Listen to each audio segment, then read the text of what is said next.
Welcome back, and today I want to take a moment just to discuss one of the items that I feel is commonly overlooked when it comes to sewing machine setup and proper sewing machine adjustments.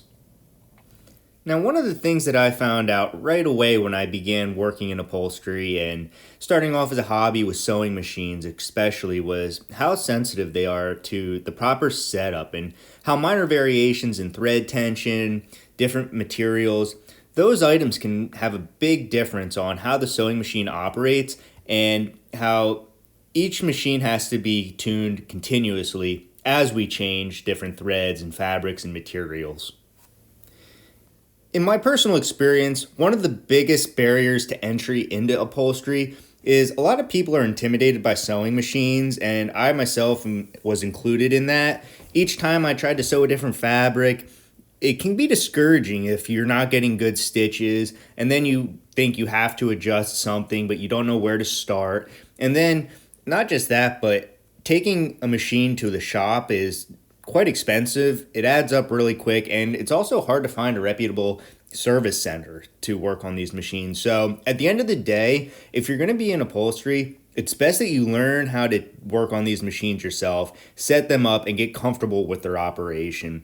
It's a steep learning curve, but nothing's impossible, and the more you work on these machines, the more comfortable you're going to get, and the better your results are going to be as you can fine-tune them to each individual fabric and material that you're going to be working with over time. Now, as I was getting into sewing machines, one of the things that I noticed was nobody really stressed the importance of a properly wound bottom bobbin. Now, on the surface, this might kind of seem trivial. However, as we take a deeper dive into what's really going on with the bottom bobbin, it really does become an important component of the sewing machine. Now, the thing about bobbins is they're kind of out of sight, out of mind. Once you put it in and start sewing, you tend to forget about it, which that can be problematic in the sense that if you have an improperly wound bobbin, then you're going to be making adjustments to other portions of the sewing machine, overlooking the actual root cause of the problem. So it's really important that you get this step right to start off with. That way we can just kind of take it from there, and anything else is going to be a different issue altogether. Especially when there's so much available information online and in books and wherever it might be, that it might lead you to think that it's a more complicated issue that you're dealing with, where a lot of times it's the simple little tweaks that make the biggest difference. And if you don't have to go diving into the components of the machine and making major adjustments, it's best to start off with the easiest simple fix, because one little adjustment up top might affect something down low, and you just don't know what path you're going to go down once you start making adjustments. So if we can kind of have a control in the sewing machine and have a consistently wound bobbin, that's going to give us the best foundation to start troubleshooting any problems that we might have. So before I start rambling even more than I already am, let's go ahead and take a look at this illustration that I came up with that kind of demonstrates what we're looking for and some common problems that I see when winding bobbins. And so let's go take a look, and hopefully this is informative and really helps clarify what I've been talking about so far. So let's go ahead and slide over to this illustration that I made and see kind of what's going on behind the scenes of the bobbin, especially when we're winding it, and some good examples and some bad examples. Now, as you can see here, I wound two bobbins, one the correct way, and one, yes, it might be a little exaggerated, but it's kind of to prove a point as to what's going on behind the scenes if things aren't quite going as planned with the whole bobbin winding technique. Now, what I'm doing here is demonstrating the grid lines that we have. If we take a look at the top of the bobbin here, we can see that each thread is in its own consecutive row. For the most part, nice and evenly. The threads are butting up against each other, but not overlapping or crisscrossing, which is kind of what we're going for. In order to consistently yield these results, the bobbin winding mechanism needs to be set up properly, allowing the thread to travel back and forth all the way across the bobbin as it winds. This is what we're looking for, and as you can see down here, if we were to do a cutaway, each thread is just nicely butted up against each other, And this is an exaggerated view, but there should be nice uniform lanes and rows amongst each thread.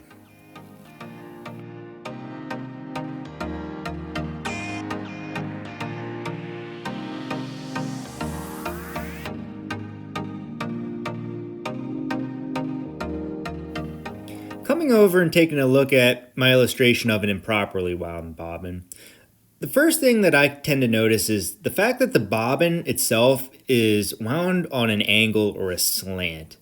Now, this is typically a sign that we do have some problems going on with the thread tension or the actual adjustment of the thread winding mechanism. Just taking a quick look at this bobbin, we can tell right away that we don't have an even distribution of thread from one side to the other. In the previous example, we had to find columns and rows that the thread was set in.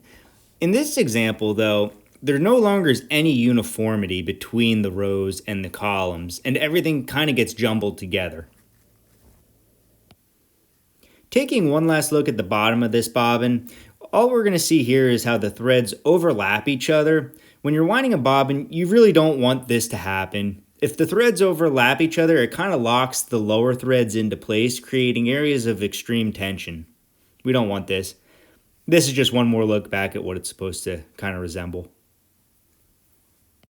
Back to the illustration to kind of demonstrate what's going on behind the scenes here. We have the threads overlapping each other, and again, as they overlap, they begin to lock the lower layers in. This creates uneven tension, and in some cases, it's really going to affect how the machine sews because it's not going to be a consistent unwinding of the bobbin as the machine is sewing through material. This is going to lead you to think that you might have timing issues or tension issues with the upper thread, and it's going to lead you down a path of kind of no return. So this is why we want to avoid these types of bobbins to begin with. The final thing I want to address real quick is the actual bobbin tensioning screw that's on the bobbin housing itself. Now, before you start touching this screw, it's really important, again, to start off with a correctly wound bobbin. If you're making adjustments based off a bobbin that has different thread tensions throughout the spool, you're going to start making bad adjustments, and this is only going to lead you down a path of no return again. So make sure you have a solid starting point with a good bobbin, and only then should you start adjusting this thread tensioning screw. And it's really, I've never necessarily had to make huge adjustments, maybe just a quarter turn. Once it's snug, it should be good to go.